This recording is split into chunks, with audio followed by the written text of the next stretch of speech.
This is Steve. Today I want to tell you a story about time. About patience, stillness, and an old man who taught me that peace is not something you find, it's something you become. The river path. It was a small town by the river, a place where mornings began with birds and the water moved slow enough to reflect the sky like a mirror. Every morning, I used to walk along that river. Same path, same rhythm, same quiet. It became my way to breathe before the noise of the day began.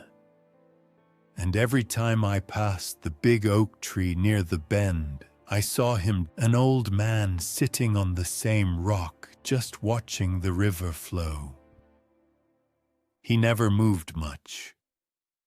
Sometimes he held a fishing rod, sometimes just a cup of tea.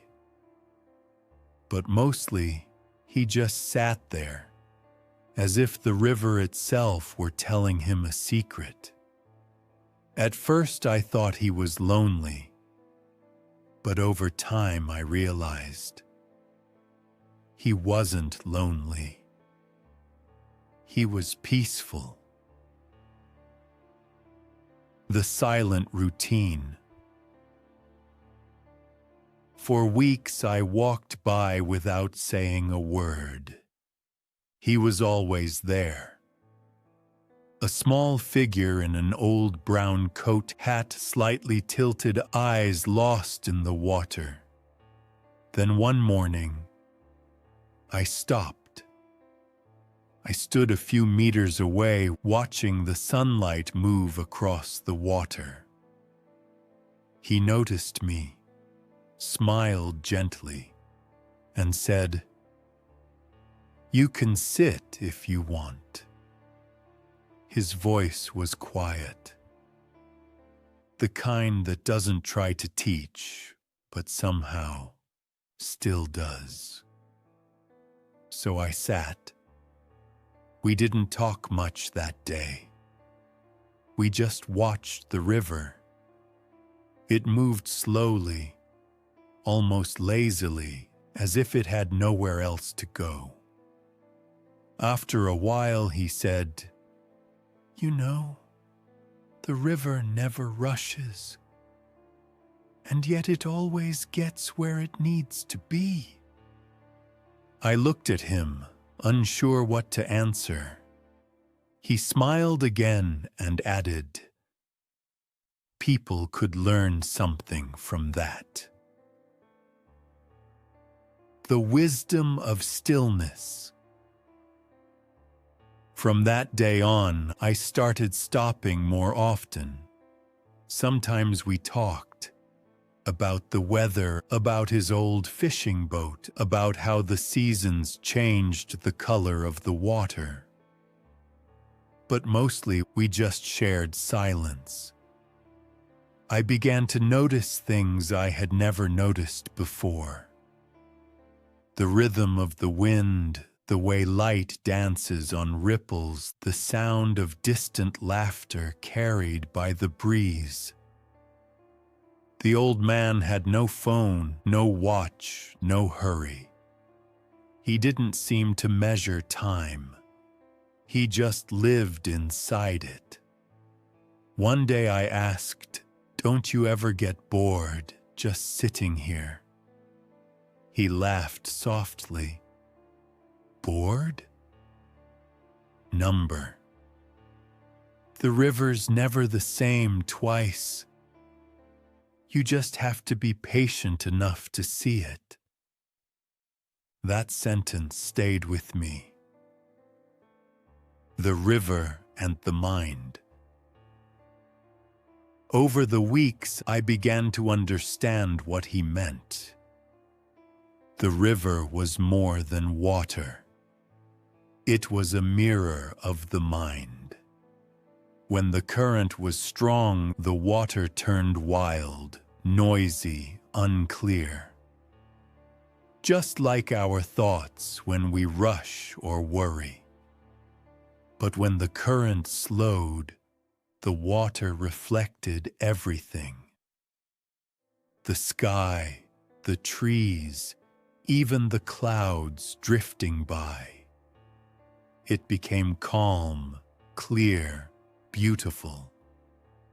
He once said, "When the mind is calm, life reflects truth. When it's restless, everything looks distorted." That day, I realized I wasn't just visiting the river. I was visiting myself. Lessons in patience. As autumn came, the leaves turned gold and red, and the river carried them gently downstream.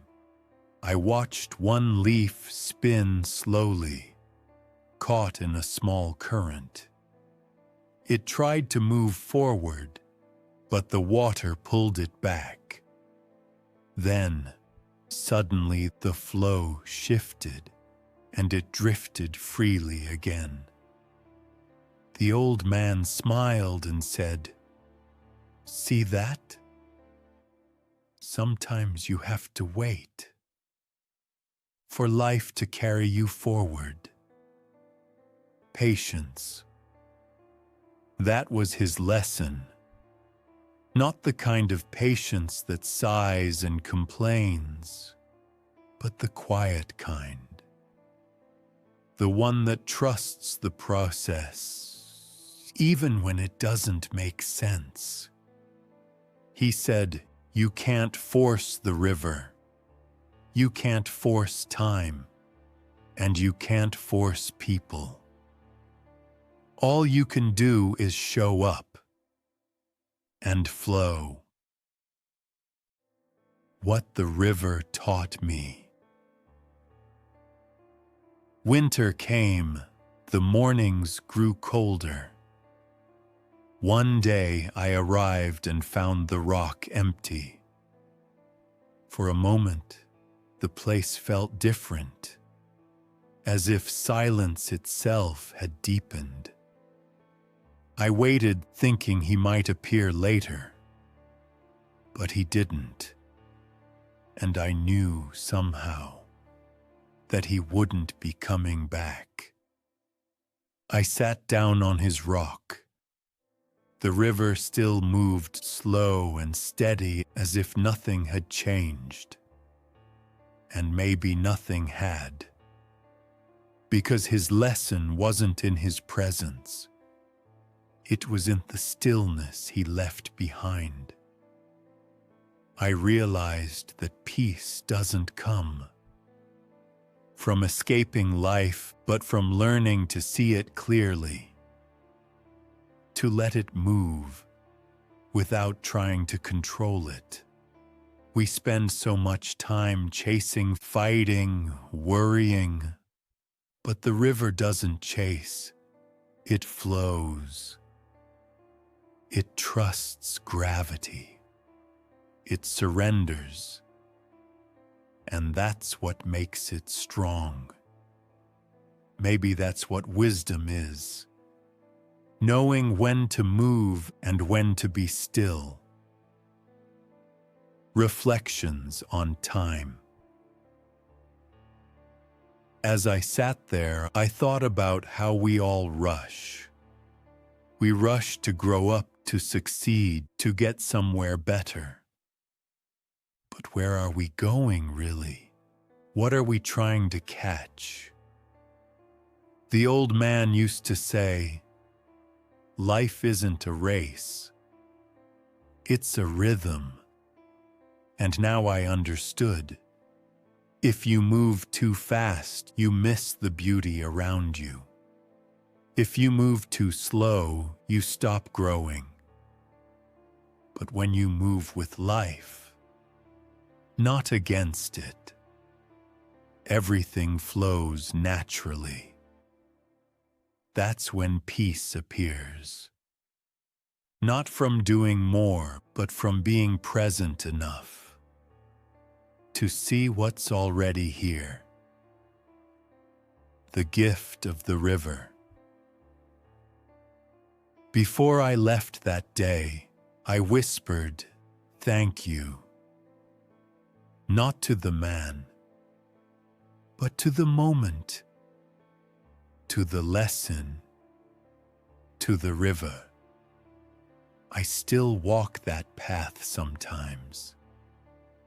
The oak tree is older. The rock is covered in moss, and the air smells of water and leaves. But every time I stop there, I can still feel his calm, like the echo of a slow heartbeat in the flow of water. And when life feels too fast, too heavy, too loud, I remember him. I remember the river. And I remind myself, don't rush. Don't fight the current. Just breathe. Just flow. Because peace isn't out there waiting somewhere beyond your problems. It's right here, in the stillness you carry. When you finally stop trying to control everything. Thank you for listening. This was Simple Stories with Steve. See you next time.